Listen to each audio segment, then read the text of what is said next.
Ubuzima ni ukumenya uko witwara mu mimerere itandukanye. Kimwe mu bintu by'ingenzi bikwiye ni ukugira amakenga, kumenya amakuru ndetse no gutekereza ahantu hari inyungu kandi ugashyiramo imihati yawe yose.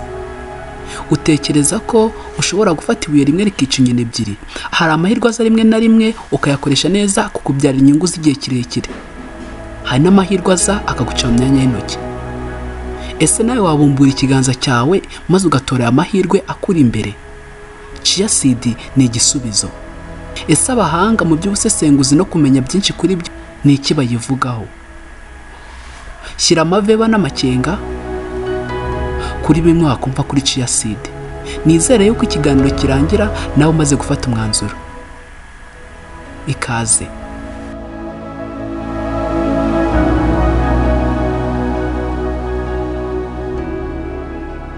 Mu masaha 24 agize umunsi, ameza kurusha andi yose muri yo ni amasaha yo kurya. Niyo masaha yo guha umubiri ibyo ukeneye kugira ngo ubeho. Nubwo tutabitekerezaho kenshi, ariko uvuze kurya abavuze ubuhinzi. Kuri iyi si ntabwo hari ibintu byinshi biribwa ariko bidahingwa.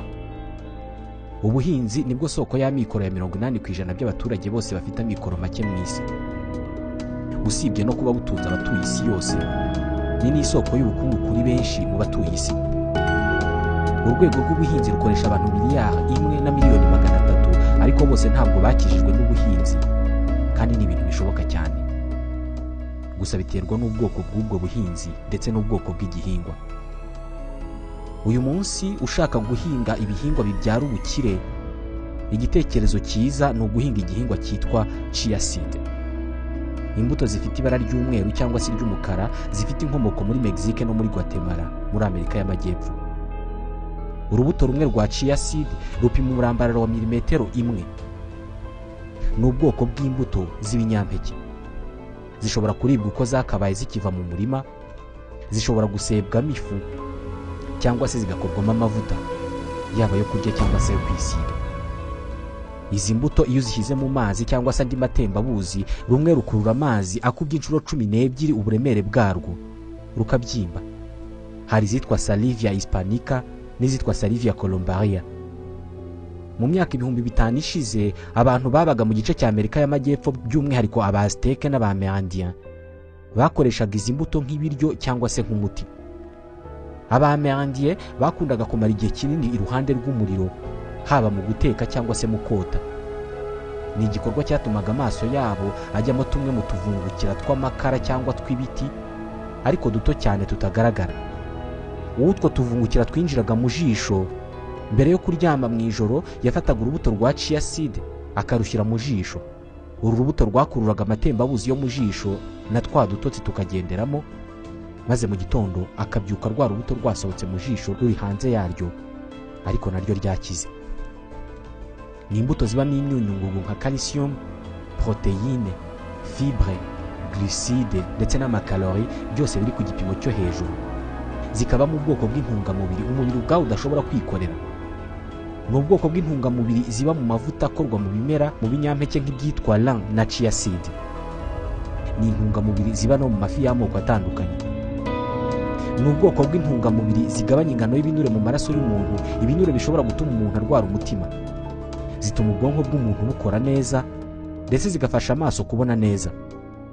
Zongera ubudahangarwa bw'umubiri. Abantu bashyira imbuto za Chia Seed mu mafunguro yabo, ariko cyane cyane abazishyira mu binyobwa nk'icyayi, ikawa, amata, imitobe y'imbuto, yawurute ndetse no mu mazi ubwayo, bafite amahirwe menshi yo kudafatwa na zimwe mu ndwara nka kanseri, umuvuduko w'amaraso, kugira umubyibuho ukabije n'izindi. Izi mbuto zibarinda kugira umunaniro w'ubwonko, umunaniro ukunda kugirwa n'abantu bakora akazi ko guhagarara umwanya munini cyangwa se kwicara nk'abatwara ibinyabiziga cyangwa se abakorera mu biro.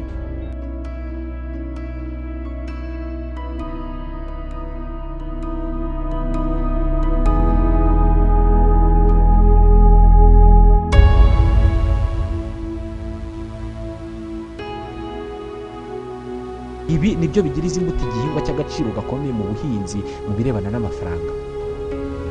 Ni igihingwa cyerera amezi 3, kandi kilo kimwe cy'izi mbuto kigurwa nibura amafaranga 3,000 y'u Rwanda. ni ukuvuga ko ikiro kimwe cya chia seed kinganya amafaranga n'ibiro 15 by'ikawa y'ibitumbwe, ikawa yereye amezi 12 zo zerera amezi 3. Mu mafaranga ikiro kimwe cya chia seed kingana n'ibiro 20 by'ibijumba, kingana n'ibiro 5 by'ibishyimbo uramutse ubaze ku mafaranga 400 ku kiro. Ikiro cya chia seed kinganya amafaranga n'ibiro 3 by'umuceri cyangwa se ibiro 7 by'ubugari. Ibiro 2 by'imbuto za chia seed bitera hegitari y'ubutaka, mu mezi 3 zikaba zeza ibiro 1000. Ni rumwe mu mbuto nke zo kuri iyi si zihingwa hadakoreshejwe ifumbire mvaruganda cyangwa se ngo zishyirwemo imiti yica udukoko. Barazitera, bakaziha amazi ahagije, bakazishyiramo ifumbire y'imborera, ubundi zikera.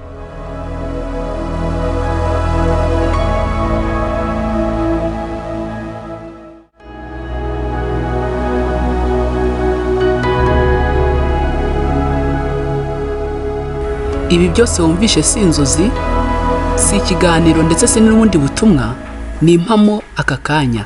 Ubu wabona uburyo wahinga chia seed ndetse ukanabona uburyo wazibona ukazikoresha mu buzima bwawe rusange, wirinda ziriya ndwara ndetse n'undi muzi uwo ari we wose, iwawe mu rugo cyangwa se uhamagaye nimero mu buryo bworoshye.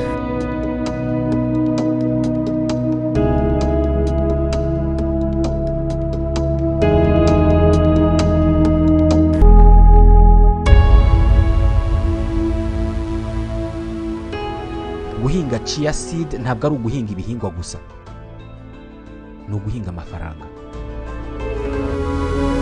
Ikaze.